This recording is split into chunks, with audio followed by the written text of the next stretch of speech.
Hey guys, it's Kathy and welcome back to the channel. Today I'm going to share with you 5 homeschool hacks for your homeschool. Before I get into the hackery, hacking, hack info. But before I get into all of that, if this is your first time stopping by the channel, hi, my name is Kathy. I'm a homeschool mama of 2 little girls and I love sharing all things homeschool, lifestyle, and some fun DIYs. So if you're into that sort of thing, then please go ahead and like this video, subscribe to the channel, and turn on the notification bell. I post new videos every Tuesday, Thursday, and Saturday. I got 5 hacks for you guys. 5 things that's going to kind of hopefully help you with your homeschool life, help you in your homeschoolery. I'm just making up all kind of words today. The first hack is homeschool is not school at home.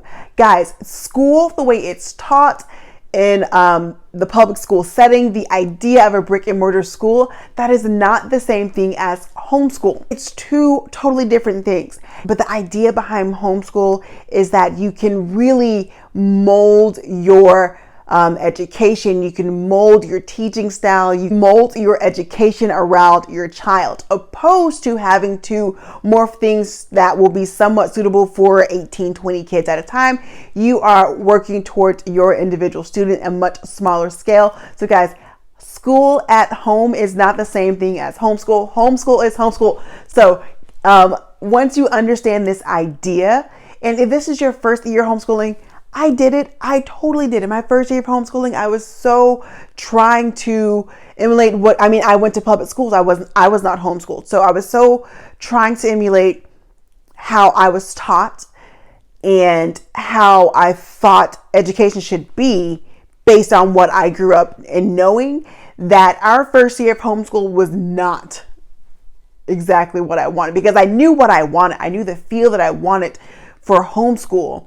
But last year, that was not it, because basically all I did was bring school to the house, and it's not homeschool. So figure out what you actually want to teach, what your kids want to learn, what vibe, what feel, what flow you want for your family and the environment, and then teach through that. Number 2, make it easy on yourselves, mama. If you have more than one child, there is no reason why you have to do individual subjects with each child. Yes, some subjects there is a big learning difference on depending on what you're teaching, but subjects like science, social studies, history, those can all be taught to multiple grade levels at the same time. So mix those suckers up, right? Make it easy. Why spend an extra time doing 2 different social studies lessons when you can do it at one time with 2 children and have it done? Make it easy. Hack number 3, utilize your kids. If you have, again, more than one child, then utilize the fact that you have an older sibling who can read to a younger sibling. We do this often, and especially in our morning baskets, we have books, and while I'm doing other things, my older daughter will sit down and read to her little sister. Now, my kids are only 4 years apart, but my 7-year-old can read enough to where she's reading to my younger child.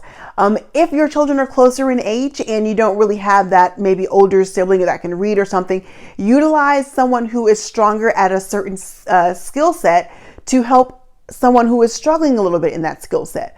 So if you have someone that is great in building things or sculpting or whatever it is who just loves history, then let them help you out by teaching or mentoring or instructing, helping with the instruction of the younger child or the child that's struggling. If you have someone who is really organized, who really loves to be the helper, let them help out in your day. If you need someone to run and grab things for you or whatever it may be, utilize the strengths in your children to help you make your day easier. Doing this not only helps you, but it also helps your child feel super important, knowing that they can help you out and the fact that you are acknowledging that they are great in something. So find something that each of your children are great in and let them help the other child in your family. All right, hack number 4 is save that money, honey. Guys, there's so many free resources when it comes to education. There's so many, and we live in such a digital age that the internet is our friend.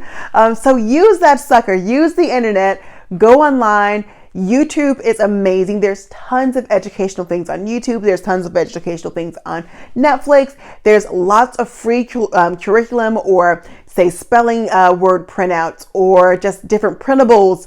Pinterest is your friend. Teachers pay teachers.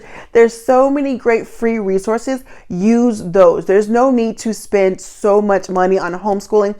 Homeschooling should not be crazy expensive. And to be quite honest, and this is just my own personal opinion, and you want to hear my opinion because that's why you're watching this video, right?